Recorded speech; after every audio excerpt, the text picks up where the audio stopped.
Welcome to Still Serving, the VFW podcast, the official podcast of the Veterans of Foreign Wars.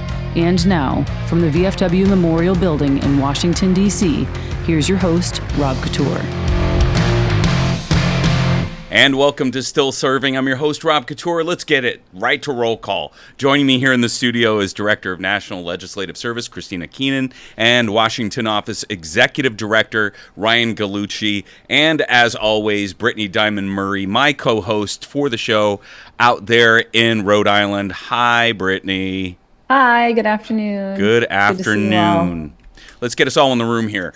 So we're going to go over, I'm going to hand it back over to our Executive Director, Ryan Gallucci, for this podcast here in the dog days of summer. Is this really the dog days of summer? Is July the dog days of summer? It is lately. It is around here. Sure feels like that. It's been raining like cats and dogs. We may address during the good of the order. Yeah. All right. Well, then let's see what we have for today. All right. For today, here's what we've got. We got some old business to discuss. You'll see next to it I wrote, not riff. Not riff. Very important note that we'll talk about some news that came out of Department of Veterans Affairs just last week that the VFW was pretty happy to see. We're going to talk about a home loan bill that the VFW supported that made it through Congress just last night. We'll defer to our legislative director, Kristina Keenan, to talk about some of the details there. But also, Kristina's going to talk a bit about a health hearing that she testified yesterday before the House VA Subcommittee on Health and related to veterans community care. We're going to talk a lot about Vietnam. We spent a lot of time there lately, and just last week I had the opportunity to visit Vietnam alongside past Commander-in-Chief Larry Rivers to celebrate 30 years of formal diplomatic relations with Vietnam.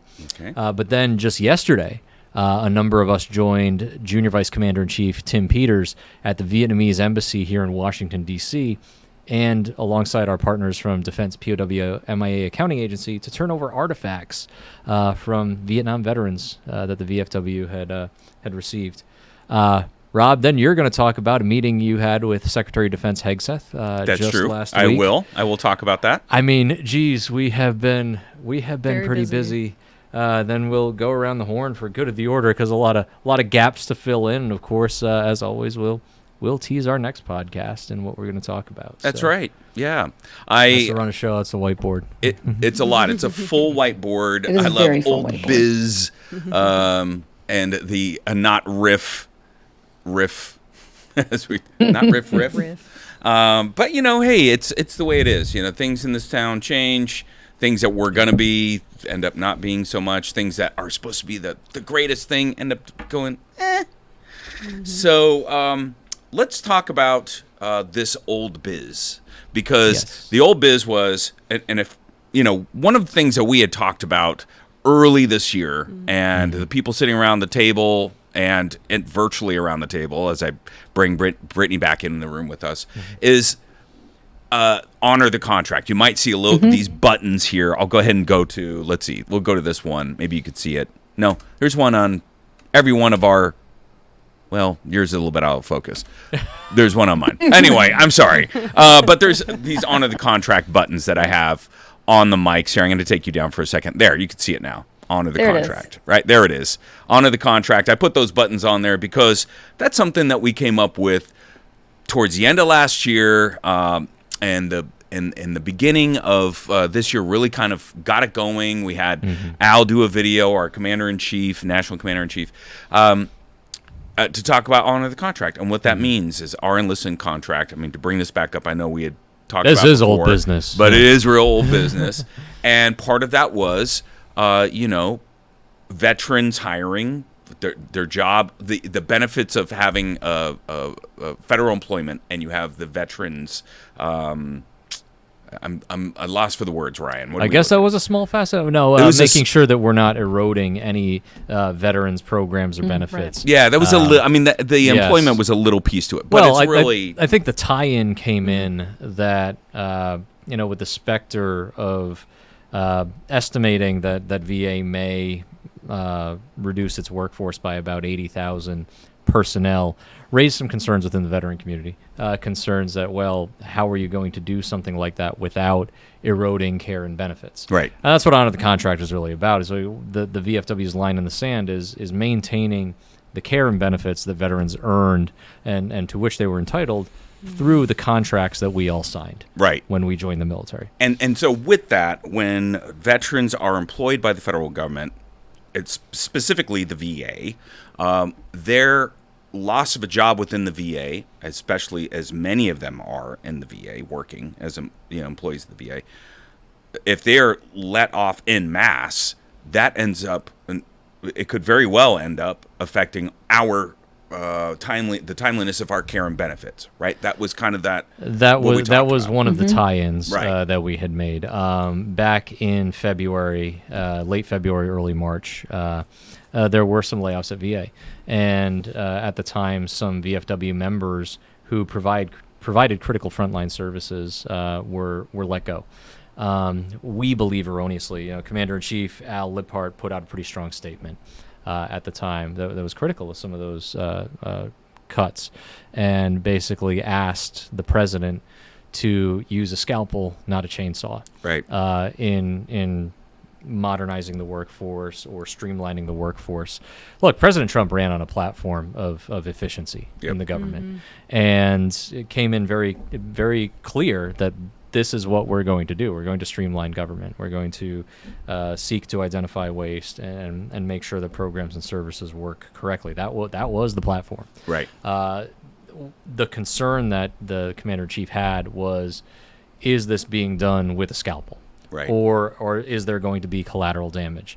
Now, fast forward, there was then some, we'll call it speculation, around Washington that they're gonna cut 80,000 employees, and to the VFW's credit, I don't think we ever bought into that to that rhetoric. As a matter of fact, after the commander-in-chief made his statement about using a scalpel, not a chainsaw, we deliberately sent a message to VFW members saying, hey, look, the Secretary Collins has said we're going to take a deliberative approach to this. We're going to look at everything that VA does, and we're going to make a informed decision about how we meet the president's directive.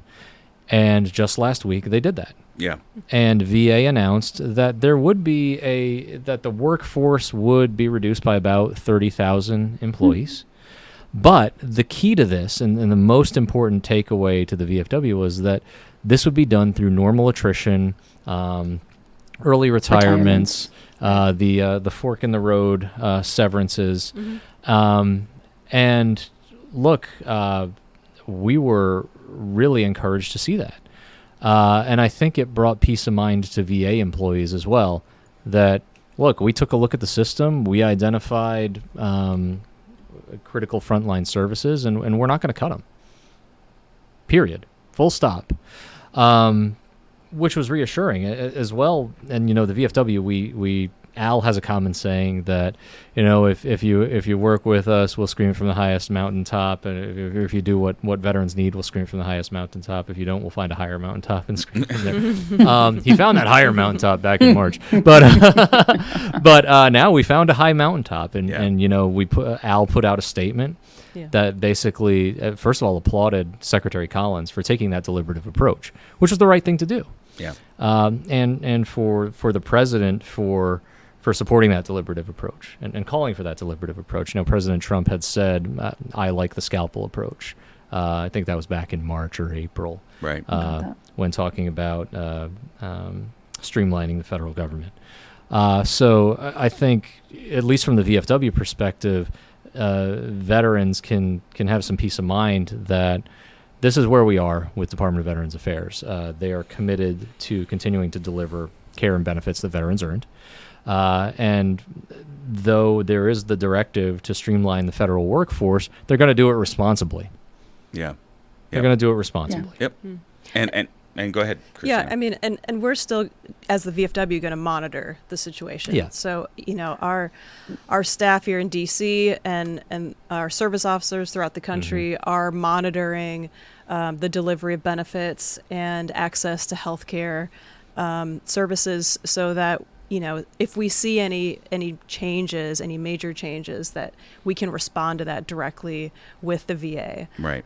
So we're not letting go of monitoring the situation, but this is a good development that it was announced there's going to be no large scale reductions in force at the VA. So that's very good, and we'll continue to monitor and make sure that is the case. Yeah. Yeah. Now, when you say that you're going to make sure that is the case, when we say that, and people want to know, okay, VFW, so you're going to monitor. What does that mean? What work are you doing there? Tell a little bit of the folks out there that are listening or watching how that plays out. I mean, first of all, there are VFW members that work at VA. Yeah. So even when some of the initial firings happened, we had reports from VA employees directly about what exactly was happening, what their positions are, if they were rehired later, and many of them were rehired later. Right. And they were VFW members. Some were VFW Exactly, members, or reached out to VFW. So that's in part. And then also, when VFW members have issues, we have caseworkers here in D.C. that attend to those issues, whether it's a problem at a VA medical facility, and then we try to assess, is this an individual issue, or are we seeing this throughout the country? Yeah. So it's not something that we're just going to take with one individual story, but we have a large picture of what's going on throughout the VA system because of our membership and because of our staff. Right. It's kind of like if you think about you're a unit, you've taken over this area of operations, and instead of having everyone just on one base, you have your platoons out within the city as sensors, as feelers, understanding what's going on in the environment, can give you real-time feedback from what's going on. Going all Army here on that. Might be the Army green that I'm wearing. on. That's Your Army is showing, Ryan. Yeah, Well, actually, both of you. my all three of Army you. is Oh, definitely geez, our Army is All three definitely of us. showing. Yeah, all of our Army. You're is outnumbered, showing. Brittany. Wow. She was in basic training. She went to Army basic training. I was like saying do that. Army I love basic saying training. that. Yeah. So, I mean, this is actually really similar to any other issue that comes up. For example, and not even issue, but like legislation that passes. So once legislation is passed, VFW's job isn't necessarily done. It just moves from more of an advocacy role to get the policy into law, and then it becomes more of an oversight. And is this legislation being implemented in the way it was intended by Congress? And I think we've spoken about this before, but it's pretty much the same thing. We have the same framework in place to ensure that laws are implemented as Congress intended, as we advocated for. And if they're not, then we tend to find out, as Kristina mentioned, are we looking at individual issues, or are there themes that are emerging? So it's pretty similar. And that's really the strength of the VFW, is our members in communities around the country and around the world who can raise major issues. I mean, we're going into our national convention here. We're a resolutions-based organization, and it's always interesting when departments send forward their resolutions of being able to identify what some of the emerging issues may be within our own community and within our own ranks. I mean, whether it's things related to overseas veterans, there are resolutions this year that we're going to consider on record sharing, VA record sharing, which might be a segue to one of our later segments on VA care, but kind of jumping the gun on that. Yeah. But that's the strength of the VFW is we have members who are invested in advocating for their fellow veterans in the veteran community, and they're around the country, they're around the world, accomplishing that mission. And that's exactly what leads us to.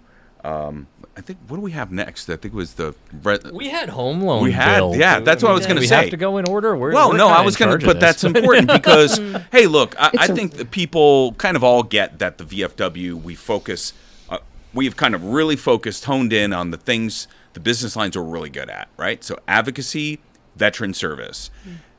we've never, maybe in the last, I don't know, definitely not in the last 5 years I've been here, maybe before that, Ryan, when you first came on board, I don't think we've necessarily got into the VA home loan certification issues or anything regarding that. I mean, maybe if somebody we train needs our help, service officers on understanding basic eligibility for the program, right? And we've advocated for tweaks and modifications to the program itself. Yeah. Right. But no, we're not real estate agents or anything like that, or mortgage brokers. So Yeah, by far no. Yeah. So let's talk about this latest bill that just passed, like in the twilight hours, right? The wee hours. In the wee hours, as Brittany says. She was probably up with Finn that early, and she's like, "What? What's this? I'm getting the latest news." Dateline, It's Washington. the silver lining, I guess. This has to, but veterans, I think, and probably VFW members were the ones that raised this issue of, hey, we had the safety net there in case everything else failed, and the VA can help us out. Oh, wait Now a minute. We that's talked gonna about go this away. last episode, didn't we? Yeah, Because we a had little an bit. action alert. We did. This sure could did. also be old business. True. Yeah. True. It is a Advocacy little, in it is a action. little bit of old business. So Who wants to talk We're about going it? to conclude it. Yeah. Go, Christina. Christina, go. You got it. So exciting development on HR 1815, the VA Home Loan Program Reform Act. And this was introduced by a VFW member of Congress, Derek Van Orden. There we go. Legislator of the Look year. at that. That's awesome. He was our VFW Legislator of the Year, and so this came out of a VA program, which I believe we discussed in the last podcast, called VASP. This was a way for VA to help veterans facing foreclosure on their home loan since really COVID era, and we're still trying to catch up with payments, and so VA ended this program, the VASP program, in May, and rightly so. It put VA into a position of being liable for lots and lots of loans, and so fine that they ended it, but VFW and other organizations advocated for VA to stand up a new program related to partial claims.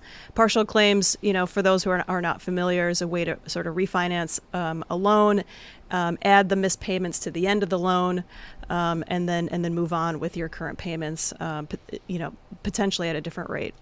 And so this was a safety net we thought was incredibly important for the group of veterans who are still facing foreclosure, and so, the bill passed out of the House in May. Many of you saw the VFW action alert in recent weeks, pushing for the Senate to pass the bill, and they did pass it last night. So that bill is heading to the president's desk for signature. And we just see this as a really good way for VA to now have the authority to stand up this new protection for veterans with VA home loans. That's awesome. And now- go ahead, Ryan. I'm sorry. I want to brag on Christina a little bit here, too, Do it. and how this got done. Because, again, on this podcast, we've talked about things like the Dole Act and how best medical interest doesn't get done without the advocacy of the VFW, and especially the VFW members who respond to those legislative alerts and contact their members of Congress. This one happened fast. So, 3 weeks ago, you and I were talking about what more can we do, because Christina was hitting congressional offices really hard with, or Senate offices specifically, saying basically, look, we got to get this done. There needs to be some urgency here. Right. The House moved pretty urgently. It's time for the Senate to do it. My understanding, or the way I read the situation, is there was a bit of a kind of a lukewarm response at first. And you and I discussed, do we do an op-ed? Do we really just kind of throw it all out there, Yeah. muster some support? But then we didn't have to. And personally, I credit the work that you did behind the scenes, the work that your team did behind the scenes, for getting the Senate to come around. Now, thankfully, we were able to take some of the words that we were going to use in the op-ed, and we put those in the action alert. We did. Nice. Yeah, we did. And we're still able to use the work that we did, but got that out to the VFW, and VFW members responded, and now here we are. I mean, this moved fast. It did, and that's why the action alerts are so important, and why we do them at a strategic point of time when something's coming for a vote, because it does sway members of Congress. Their offices do see those messages, and it's timely.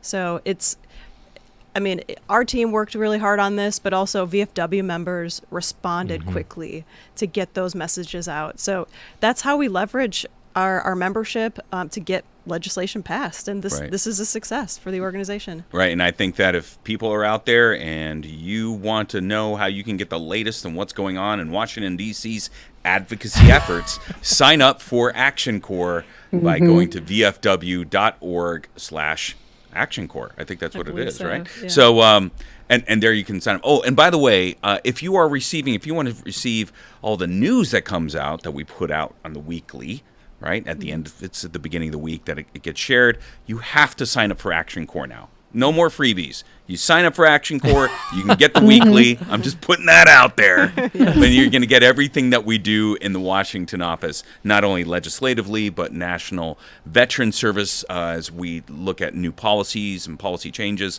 within the VA and across the DOD and our government, things that affect us, even at the state level. All those different things matter. All those different things are information that we know that you can use, and we're going to try and kind of streamline that, putting in a new format, but you have to sign up for Action Corps if you want to get the weekly. All right, so I put that out there. I just want Brittany and I are going to be jumping in on this thing for the weekly, and I wanted everybody to know, hey, you're not going to get a freebie anymore. That's it. But that's really important, and I think it's great to have Derek Van Orden, as you were saying, our legislative the awardee for this Legislator of the Year, right? proud Legislator of the VFW Year. Life member. VFW Life great member. State of Wisconsin. That's right, out of Navy SEAL. Wisconsin. And I think He'll it's be really joining us at National Convention. Yes, yes. And he'll also he be is gonna joining us on the podcast soon. And we invite him to be here on the podcast. And thank you, Brittany, for that. You've been doing some work with the staff, right? I'm trying. I'm doing what I can. Yeah. So I think we're confirmed. We're confirmed that he'll be joining us. Not in August, but probably in September. So really looking forward to having him on. Yeah, excellent. And we'll have a seat of honor for him here. Of course. Any seat is a seat of honor. Sorry. More unfinished business, because I think we talked about this on the last podcast. Yeah, we did. Yeah. We hope he'll come. Yeah. It's cool. Exactly. I mean, it's important that we talk about that. Okay, It is. so what do we got going on next, Ryan? Back to our Oh, list. geez, what do we got? Well, we are still with our legislative director, Kristina Keenan. Kristina. Got About more. yesterday's hearing before the House VA She's got Subcommittee all on these Health. things. All these things. All right. So, Kristina, tell us a little bit about your hearing yesterday. I could say this: if you are out there and listening, and you want to know about community care, I tell you what, we have been doing a lot of these hearings as of late. That's the truth. Brittany's testified, Yeah. and it's just Pat did too. Yeah, Pat did too. yeah. You did as well, and it's a hot button issue. There's a lot of people. Sometimes it can be politicized. We see that in the dais where they're going back and forth. There was a little bit of that yesterday. There was a good amount of that yesterday. A good amount of it. So why don't you go ahead and tell us how it went? Yeah, so yesterday's hearing was before the House Veterans Affairs Subcommittee on Health. The topic was community care. For those that don't know what that means, for those veterans who are enrolled in VA healthcare, you can get your healthcare primarily at VA medical centers, but when they need to send you into the community, if there's a service they can't provide or if the wait times are too long, they may send you to a community provider. I'm a full user of VA healthcare, so I use community care, particularly for women-specific care that is not offered at VA. But we took information from Megan Coleman from our team and I worked on some written testimony, spoke to our National Veterans Service, who does a lot of casework on healthcare, and received a ton of input on some of the issues that veterans experience with the coordination of that community care. And so I spoke about some of those issues from VFW members, but then also my personal experience using community care. And I will tell you, 100% of the time that I use community care, there's some kind of bureaucratic issue with the scheduling or the billing or the pharmacy stuff or knowing what is covered and what is not covered. Right. Every single time there's some kind of headache. The providers are great. The quality of care is great. So I've had good experiences with the medical care provided, but the coordination to get to those appointments is such a headache. And so that was the main message that I brought to the hearing was VA and Congress need to improve the coordination of community care. Well, I think coordination is an overall issue. I mean, when we talk about that, whether it's we're talking about community care or the electronic health record going from the DOD into the VA, like that always seems to be the disconnect. It's like, all right, VA, look, thank you for all the things you're doing. You got to get better, right? Yes. Yeah, and I'll say, look, I'm not going to share Kristina's story because for those of you listening and watching the podcast, check it out for yourselves. Watch the testimony. It's incredibly powerful. But there was one piece where there were some gasps in the room. And I love the way you put it. You talked about, and the person on the phone told me to look up the billing codes. Like, me? Yeah. Yes, billing codes. I am totally familiar with VA's internal billing codes. Yeah, I mean, for veterans who use VA for their health care, you're assigned a priority group based off of your disability rating, and then most of what you get is at VA, blood work or scans or tests of all kind. Your pharmacy, usually the pharmacy is in the VA, so you just kind of get everything in house. And as soon as you go into the community, they want to know about insurance and coverage, and veterans are not experts on that. They don't know. They come with a referral from VA, and it's like, I don't know, read the referral. Like, you tell me. And so there was a lot that I was able to contribute in the written from all of our feedback on how some of these small changes can actually make the experience for veterans much better. Right. I also highlighted a piece of legislation called the Veterans Access Act that the VFW supports. It addresses some of those issues, but not all of them. Right. So it is a good step in the right direction. We're hoping to see that move potentially this summer. And then highlighted some other legislative issues that, fixes that could help alleviate some of these problems. Yeah. Ryan, you were going to say something. No, I just think that the hearing yesterday really showcased why the VFW does what we do. And I have to, again, speak to the strengths of the VFW and making sure that there are VFW members who attend those hearings and that there are, as our Commander-in-Chief says, hats in the hallway. Yeah. Making sure that we can demonstrate to the committee that, look, this isn't just the opinion of Kristina Keenan based on her individual health experience. This is the experience and the technical knowledge of the veterans of foreign wars and our members, those who use VA care, those who need to rely on community care because they live in highly rural areas. And I just, whenever we have those kinds of opportunities to have that dialogue with Congress, again, I think your testimony was powerful yesterday. I think that some of what you shared was courageous, and that's why those who are watching the podcast or listening should check it out. That's right. Watch the hearing. You can see the link. You can get the links to our hearings in the Action Corps Weekly, which we send out every Monday. We'll make sure that we put them in the podcast links too on definitely. YouTube. Or you can find the written testimony on the VFW.org website under advocacy. But yeah, it's when veterans, whether they're on our staff or not, tell their personal story, that's hard. I didn't realize until I was actually doing it how hard it was going to be. I got choked up twice in that hearing. Yeah. And I'm usually just delivering, direct, professional, and not to say it's not professional, but it's hard to tell your story, especially about medical issues.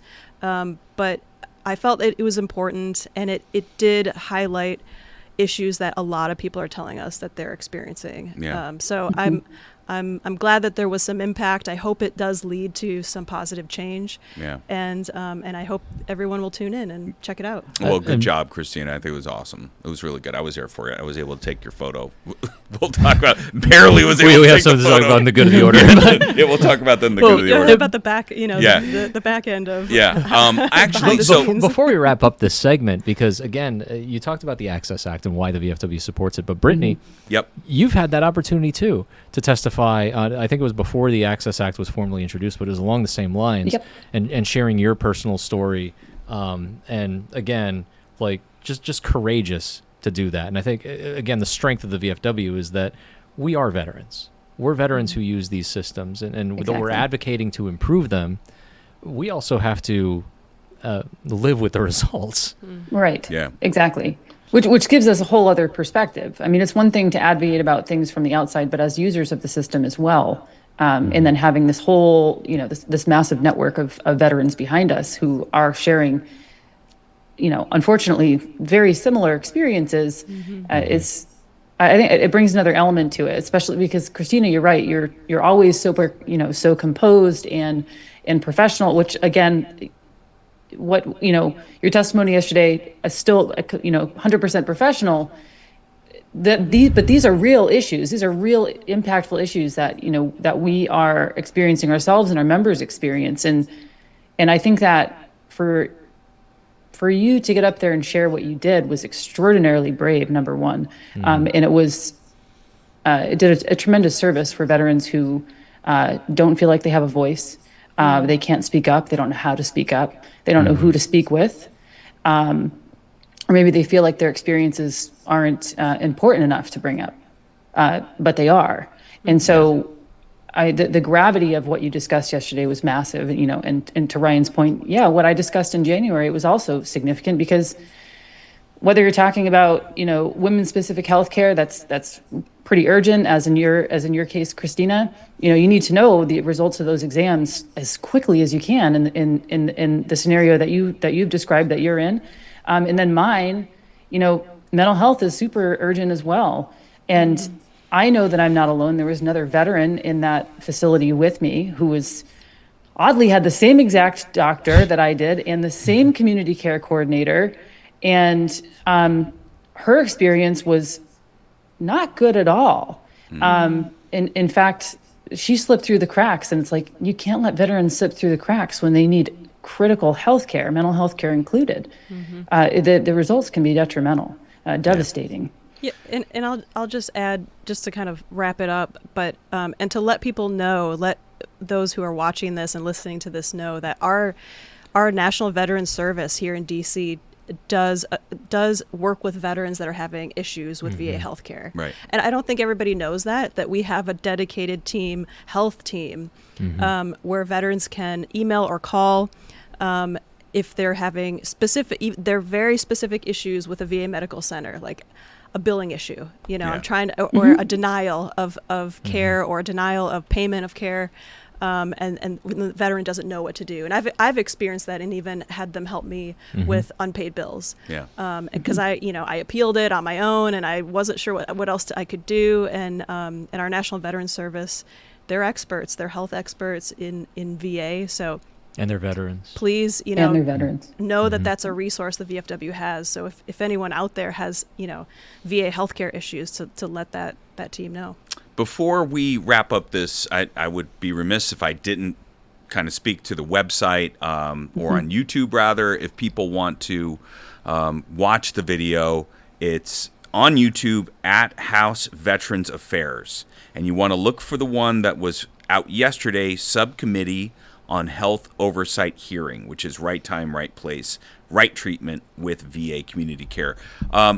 We're going to try something new here technology-wise. So as we wrap up and go into our next segment, we'll be back after just this moment. But Brittany, could you cue up a little bit of the testimony and kind of show our audience, show our audience that are watching or hearing what that looks like? Yeah, absolutely. Thanks. Bring it up. VA's community care program and its network of providers are a vital component of VA healthcare, particularly for specialized care that VA does not provide. Community providers are force multipliers, allowing VA to offer the world-class care that veterans prefer, while also ensuring they have access to a range of services when they need them. When used appropriately, community care can save lives and improve health outcomes. However, problems with the coordination of that care can drive veterans away from VA altogether. The Medal of Honor is the highest military decoration in the United States. This medal is for the men who went down that day. It's for the families of those who didn't make it.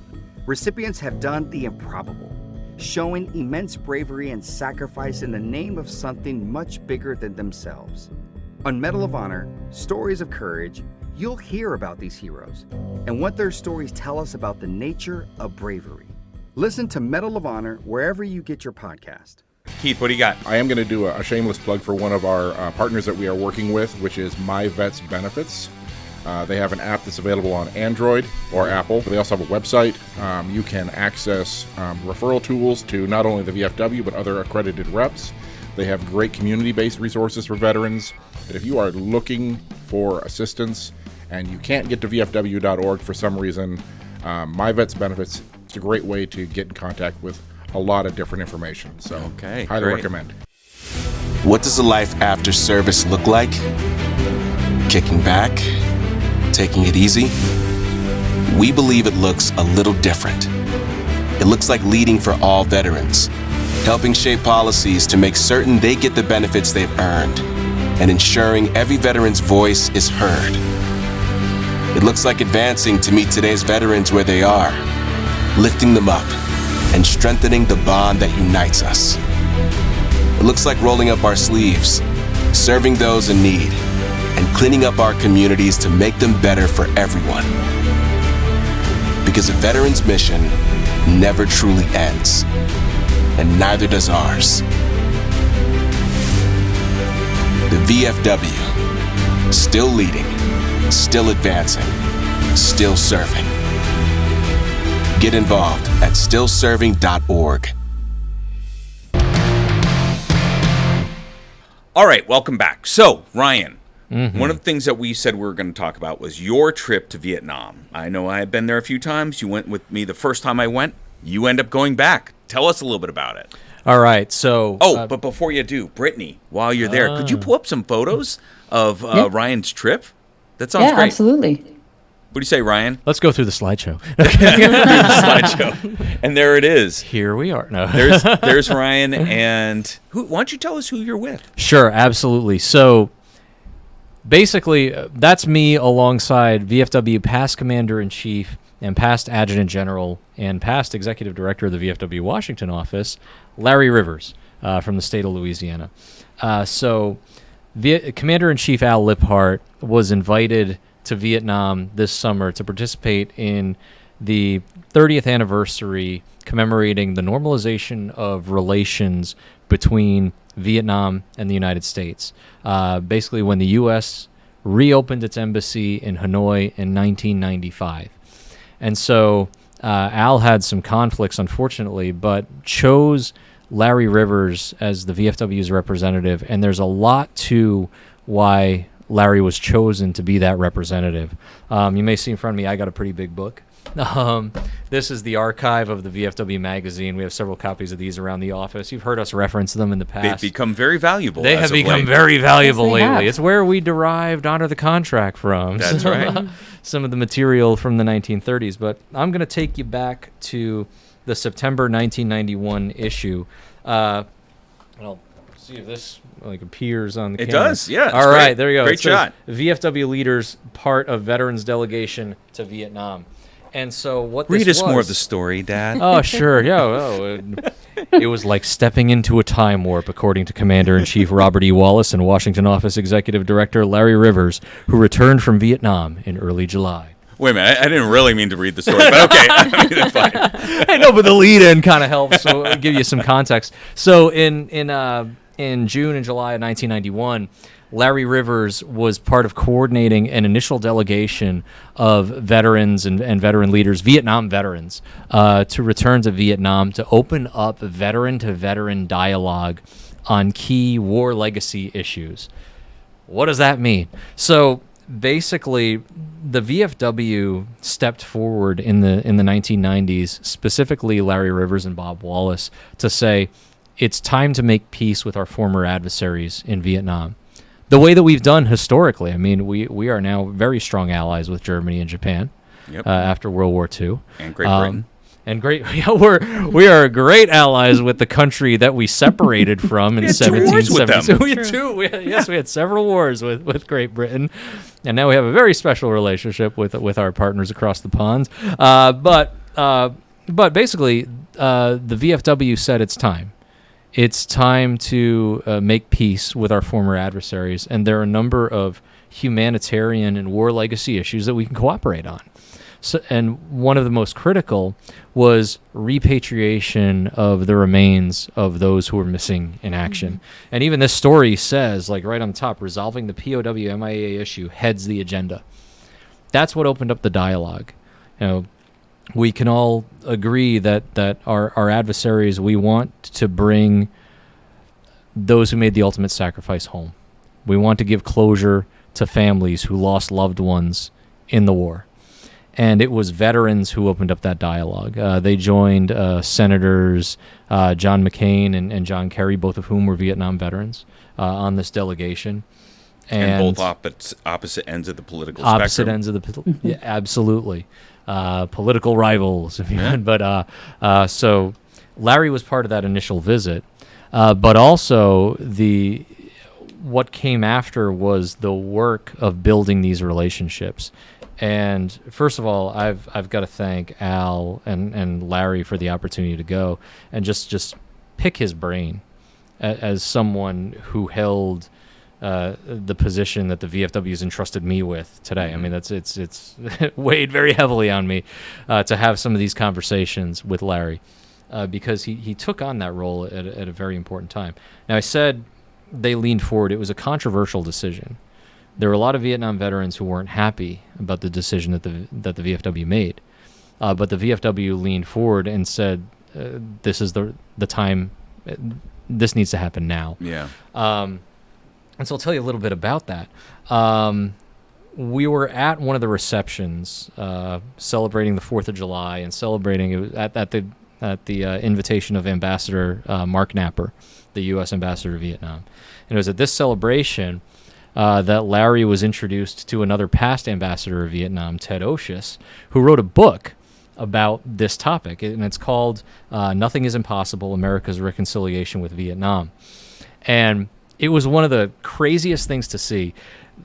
Former Ambassador Osius lit up that he was meeting the Larry Rivers from the VFW. Wow. I got to order the book on Amazon later. I was reading through some excerpts. Didn't have time to order it. I got back from Vietnam on Sunday morning, so it's Wednesday. Not even Amazon could get me the book in time, but they probably could have. Yeah.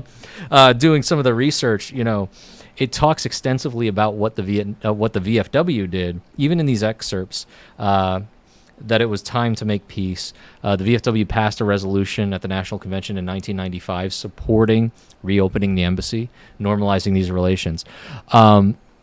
So here we are 30 years later. Larry and I go to Vietnam, and we're going to share a video. Pulled Larry aside at the celebration and talked to him about what it means to be there. But it means a lot to me personally because I remember very vividly the many events that took place in those early 90s when we were trying to make this happen, and the hard work many did, the role the VFW played, the very difficult and hard decisions we often made in order to bring this reconciliation about. And I think 30 years later, our leadership and our foresight as an organization has paid dividends, and I know I'm very proud, and the organization should be very proud of the role that we played in bringing this day some 30 years later and almost 50 years after the end of the war. Fast forward 30 years, the United States is now a comprehensive strategic partner with Vietnam. So that veteran-to-veteran outreach that started in the early 1990s, that Larry and Bob were a critical part of, has now yielded results to build a strong ally in Southeast Asia. Yeah. It's one of the world's largest and fastest growing economies. And again, a comprehensive strategic partnership in that part of the world is critical to U.S. national security interests. A key right there. Yes. It's not just veteran to, yes, it starts veteran to veteran because of the VFW, but this has, we did this on behalf of our government in a way. I mean, and this is the type of expeditionary diplomacy, you've heard that term before, that really, really works on what we do, soft power, if you will. Absolutely. And look, since veteran to veteran and then formal diplomatic relations were reopened with Vietnam, more than 700 American families who lost loved ones in that war have peace of mind that their loved ones have been returned home. Man, that's awesome. That's, for families of those who are missing in action, that's the gravity of that is just incredible. And also while we were there, look, there are some key leaders within DPAA and within the embassy who have played a strong role in this.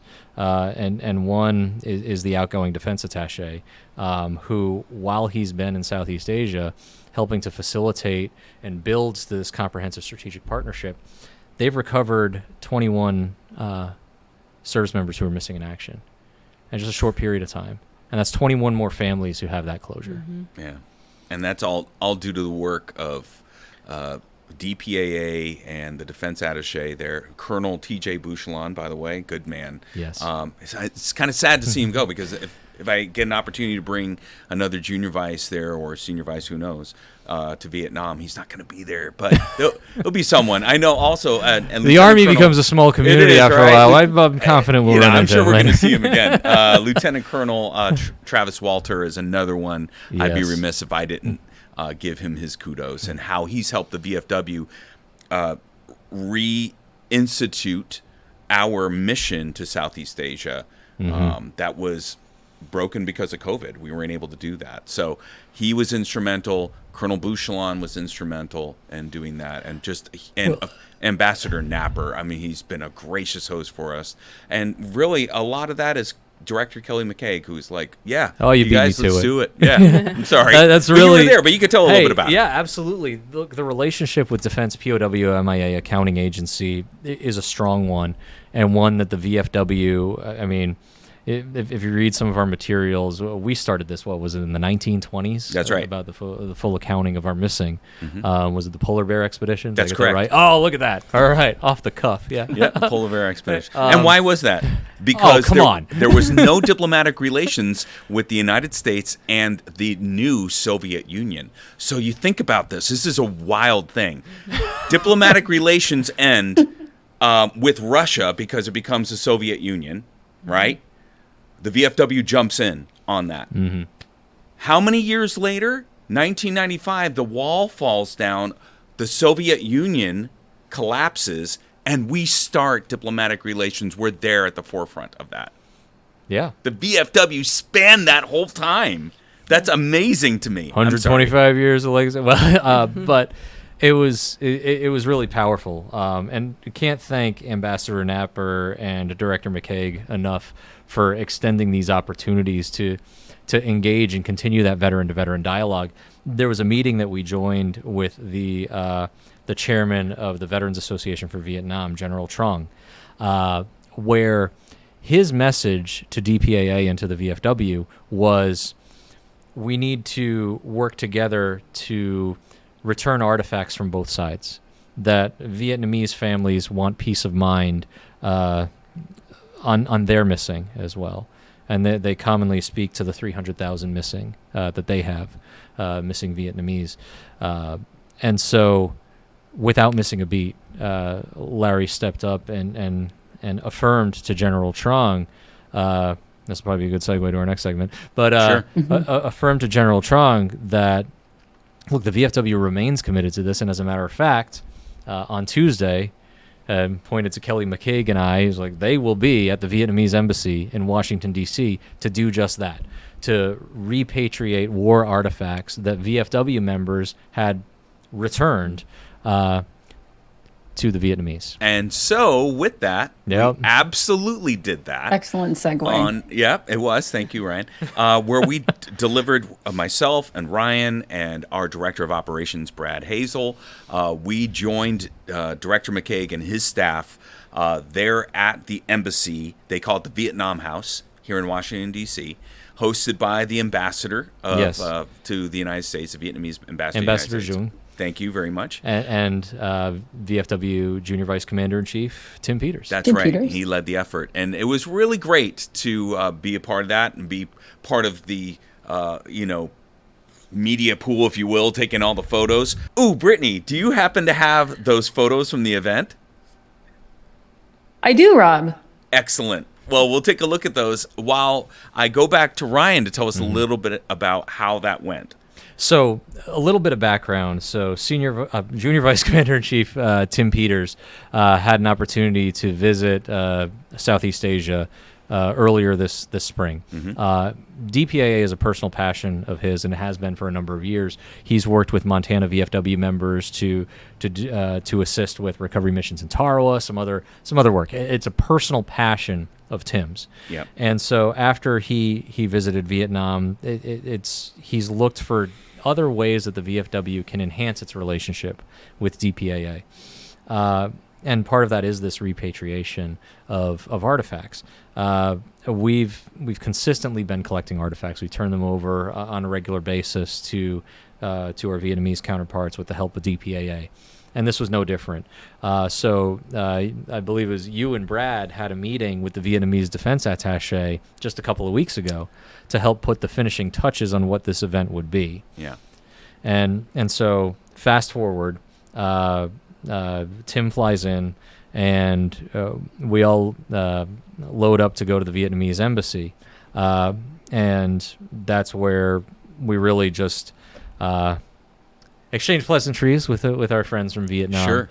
But gracious hosts, and really underscored the importance of not just the veteran-to-veteran relationship and the war reconciliation relationship, but also, again, that term, comprehensive strategic partnership that's mutually beneficial to the United States and Vietnam. It's just fascinating to be a part of this work and to watch how former adversaries have evolved into strong partners. Yeah, and I think people are like, well, you guys are outside. But no, we're not outside, because one thing that Larry said in a video that you shot was this was going back 30 years. It was all about access.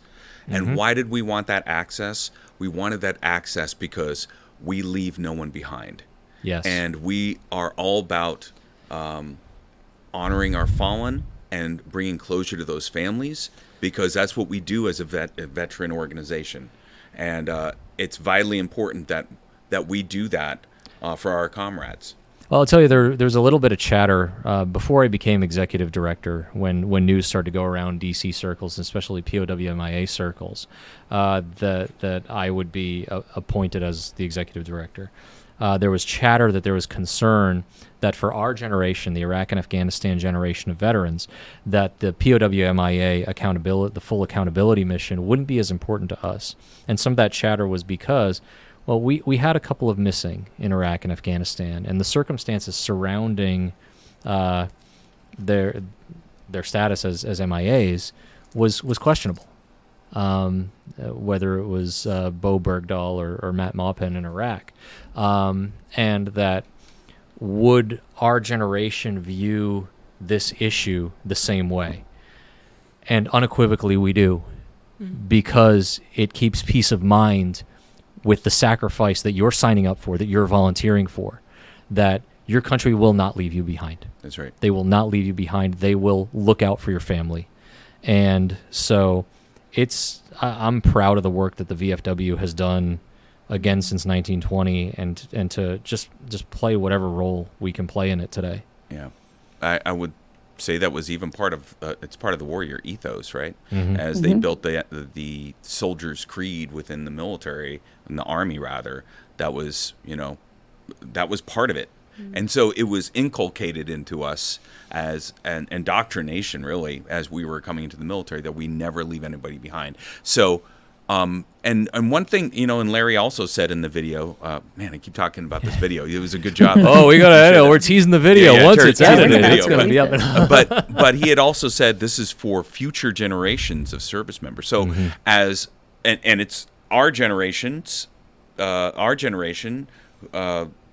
children rather, who are going to be the ones that are taking up the torch and picking up the mantle, if you will, and going and serving in the military. And it's peace of mind, like you said, for us as parents, that we can confidently say to our kids, yes, you can absolutely go serve your country, and we won't leave you, because we ensure that mission continues, that no one is left behind, and we will have the fullest accountability. So I think that all around, it really goes to all these things that we do in not only supporting our fellow veterans and Gold Star families, but also the DOD, right? And how we interact with the DOD, and I think promote the merits of military service. And promote the merits of military service. Strong national defense. Was that in our what in a our line segue? there? Look at this segue.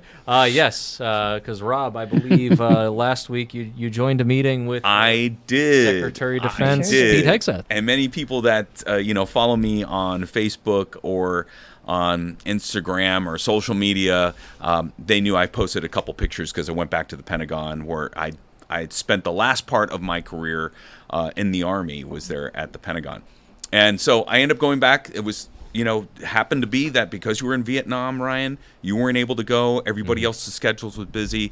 We'll throw it to the third stringer. But just kidding. I'm kidding. Rob. You're not the third stringer, Rob. But anyway, so I go there. I threw it right to you because you know your way around the building. Well, that's Also that. I do know a little bit. I know how to get there pretty quickly on Metro and where to park. If I need to. But Very important. So we went. So we went there. It was a meeting. It was the first one that Secretary of Defense Pete Hegseth had called of MSO VSO roundtable, and it was the first time that we had all come to the building to meet with the SecDef. So that was on Friday. Showed up early. Got there at the Welcome Center. Made sure I had. I even if you all notice, you can see something's different about my appearance, right? And it's because I cut my back hair. the hair and beard a little bit. Well, I mean, I did trim it down, and I cut the back. I mean, we got the It's national. still like very low reg. Yeah, it's very low and loose as far as the haircut goes. Yeah, this is definitely not passing inspection. No. But I also didn't, as I like to say, I don't want any barriers to communication. Right? And you got to know your audience. So I know that everybody that was going there, nobody's going to show up looking like, a shaggy dog or anything like that. So I cut the hair. But I knew that I was representing the VFW, and that there were going to be a lot of heavy hitters in the VSO, MSO community that were there in the room. And sure enough, they were. So he went around the table. He kind of gave his take. He introduced a little bit of his staff that were there. He talked about some of the things that they're focused on, their priorities, and then he went around the room and allowed everybody to speak from their foxhole and exactly what they wanted to convey to him, present to him, asks, all those different things. You didn't have to get out e-tools and dig the foxhole, did you? No Okay. digging of fox. I know you're familiar with foxholes. e-tools. Yeah, but- right. I am a little familiar with the e-tools there. But it was a great opportunity to talk about different things. And what's so great is our partners in the VSO community and MSO community, they're there advocating for many of the same things that we are. And so the Major Richard Starr Act was brought up. Right. And he really, when he heard that concurrent receipt, I was telling the two of you this earlier, concurrent receipt for combat veterans specifically, he was like, oh, we're not already doing that. Yeah, no. Oh, not wow. across That seems not across the board. kind of seems like a no-brainer. And he was so.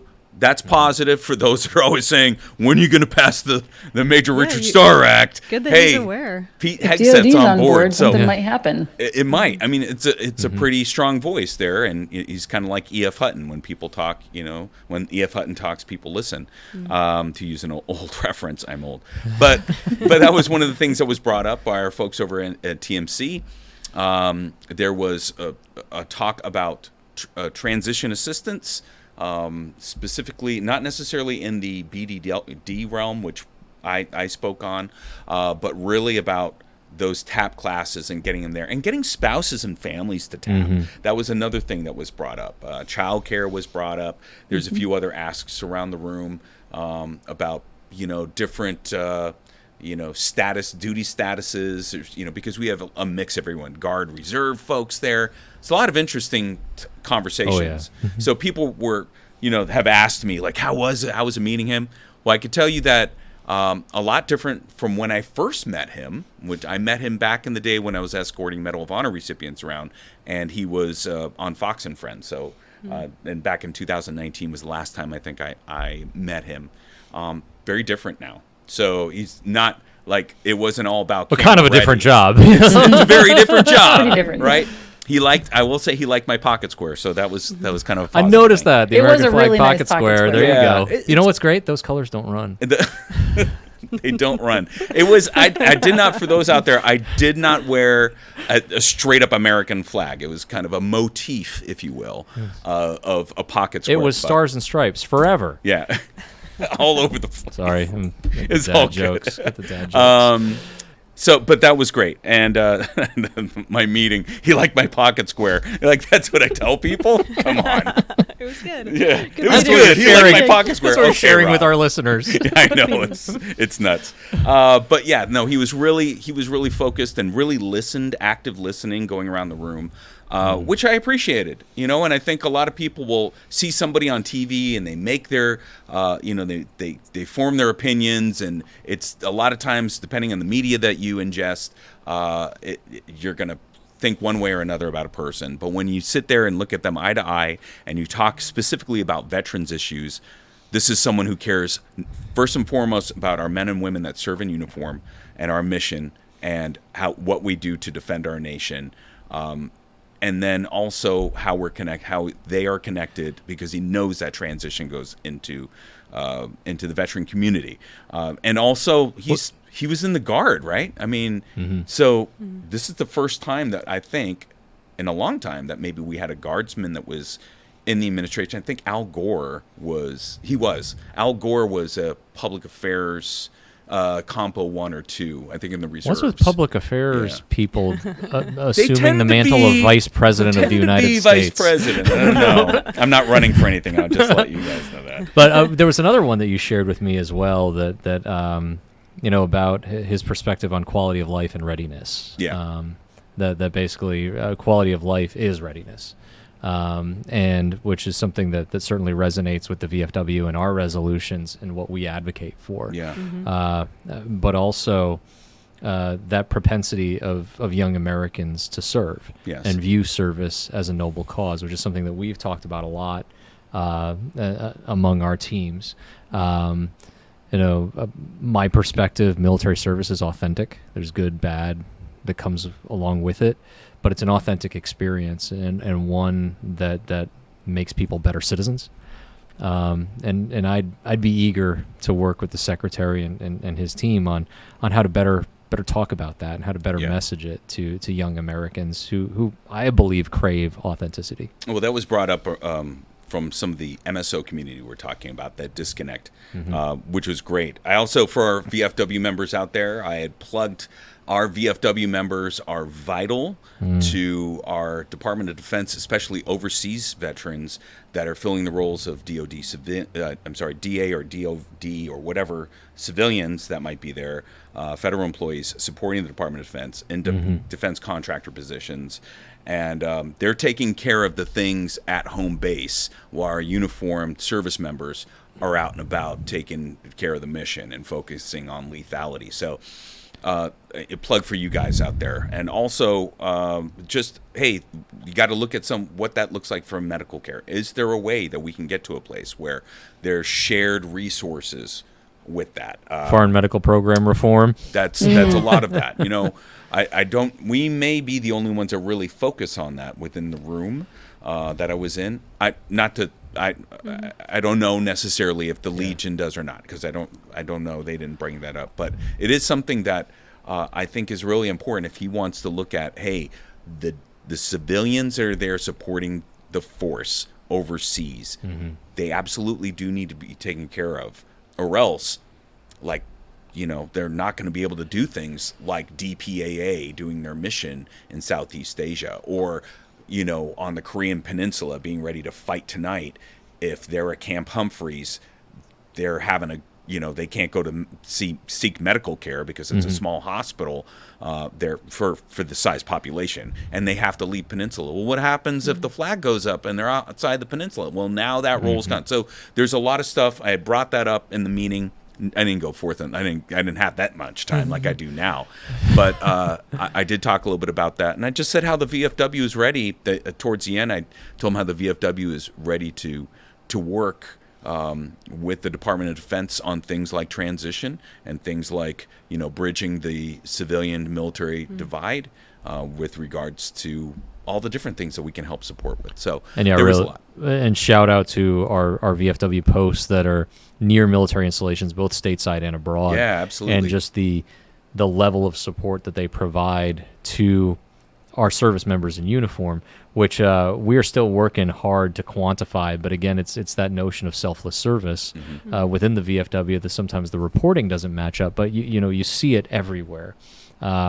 We were at a site visit for Fort Drum, visiting our BDD site, and stumbled upon a change of command ceremony that was sponsored by the VFW. Or in Europe, where dining outs units will routinely approach the VFW, hey, can you support what we're doing, just to build a little bit of that esprit de corps. When I was with Commander-in-Chief Tim Borland in Korea, it was the same thing. The VFW adopts a unit on Osan Air Base, and we were able to join for their dining out, just a way for service members to relax and have some fun and share some comradeship, foster true comradeship. That's right. As the book in front of Rob says. As the book says. Hey, so that was a great trip. Thank you very much for allowing me to represent the VFW, go back to the Pentagon, and it was a great discussion. So I'm looking forward to what we have in store with him. And that would be fantastic if he came out to our national convention, would it not?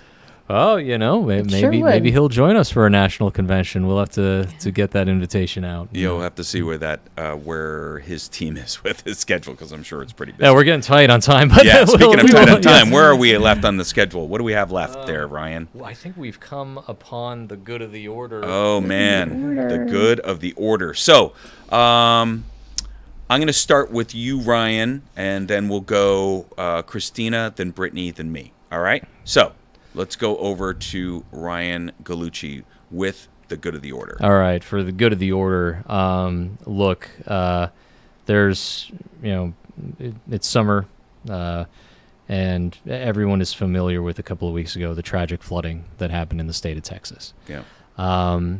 And just an awful a tragedy for the families who were affected.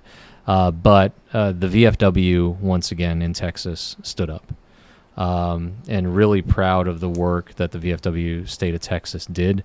And just a little bit about the small role that we can play to make sure that Americans know about that. The White House had reached out to our office like, hey, if your community organizations are doing anything to support this kind of relief, let us know.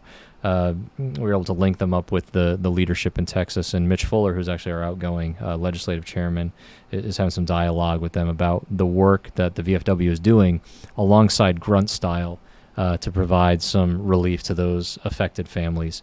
That relationship is growing every day, and this is actually, Grunt Style has now stepped up repeatedly to work alongside the VFW to help families devastated by natural disasters. They did the same in North Carolina and Tennessee when Hurricane Helene hit last year. And they're doing it again in their home state of Texas, working alongside the VFW to make sure that relief reaches the families that need it. I'm excited about that relationship. Look, we hosted the event here on Overprescription in partnership with Grunt Style was that last month? It was last month, yeah. And also at National Convention, they're taking the honor of the contract fourth and long here.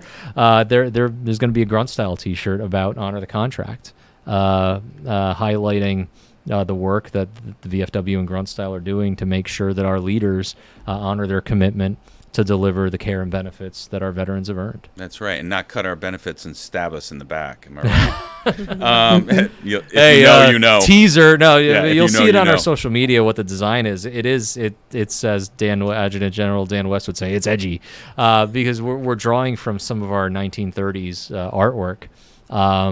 And deriving that message, which is where honor the contract, where it was derived from when Kristina said, "Let's honor the contract."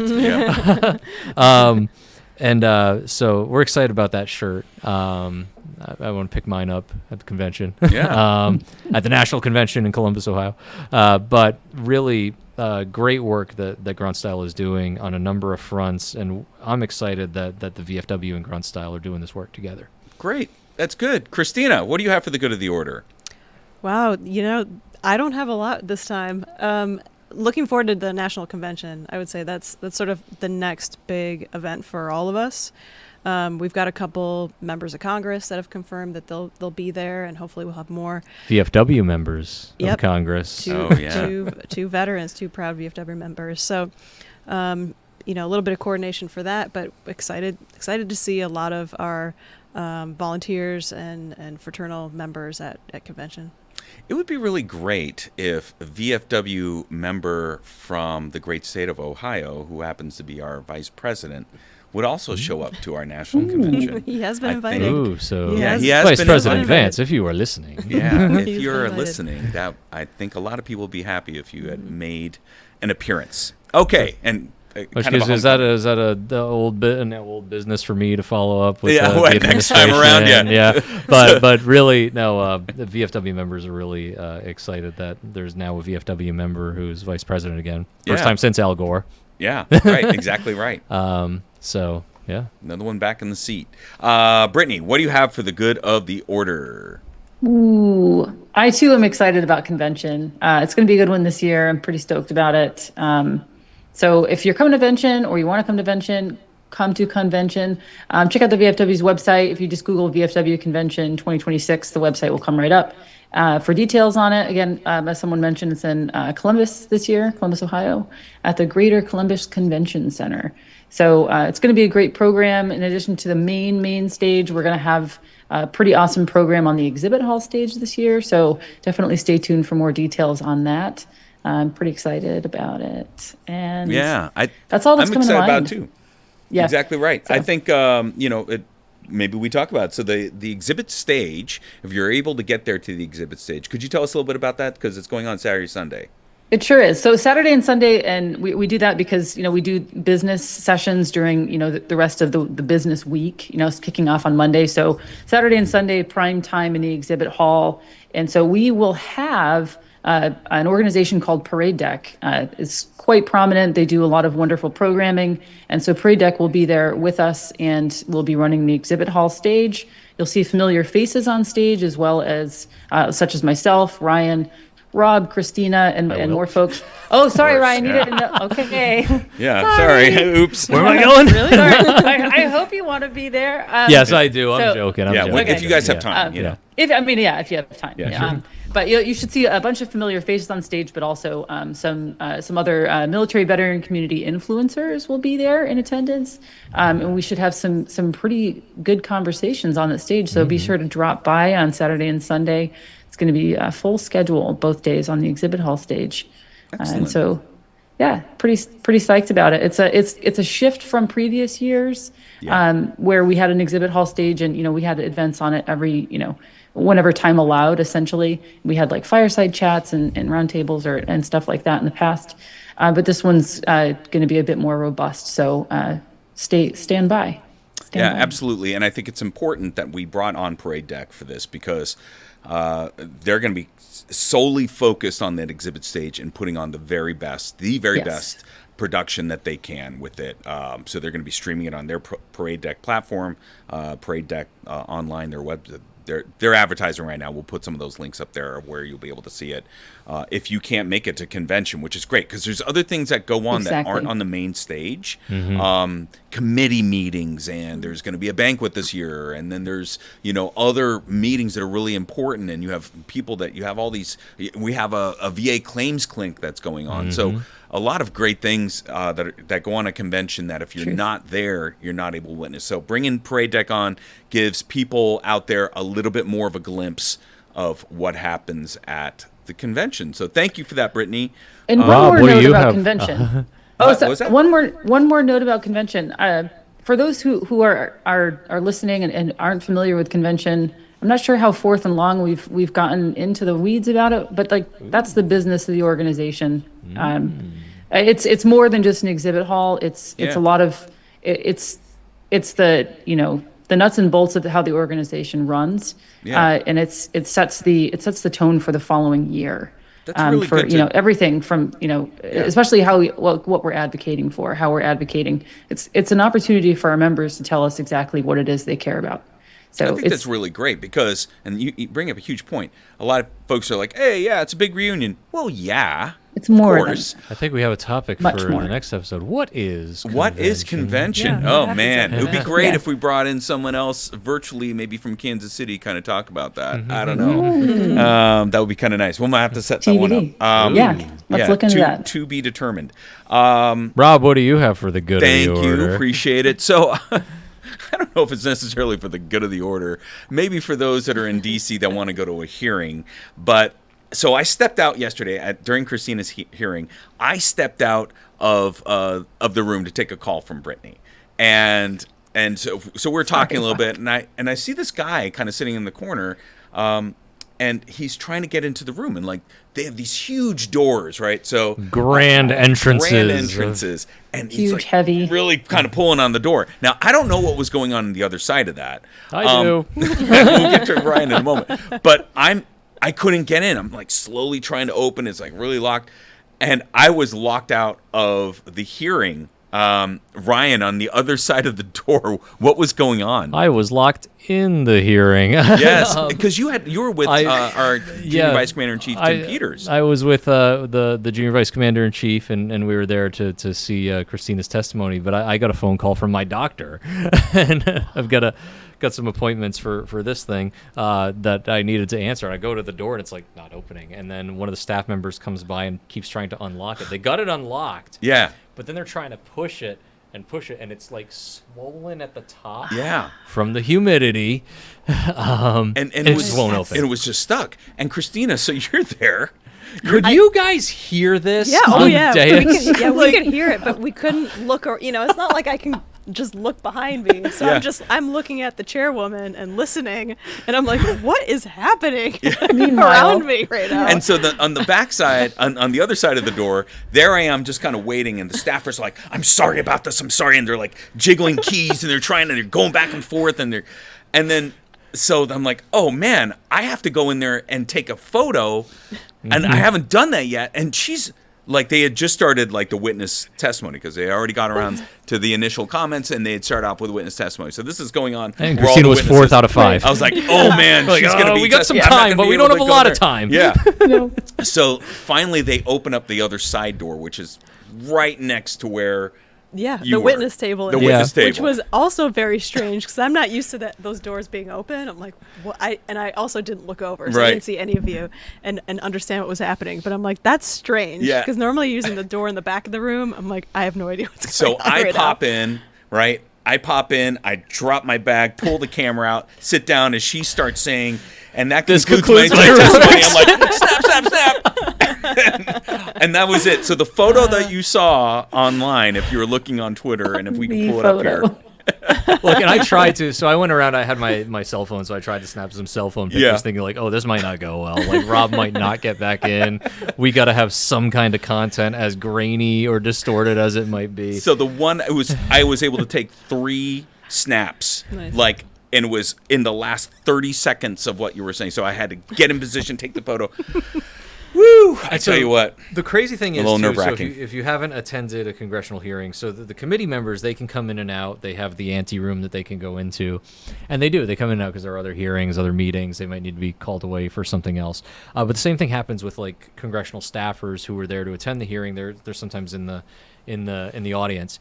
And so I got up to answer my phone call, and I go over to the door, and it's not working. I'm kind of like standing there by the door as other staffers keep coming up like, it's not going to work. And they keep pushing on it, keep trying. I'm like, look, we could get this open if we push really hard, but we're going to totally disturb the whole hearing.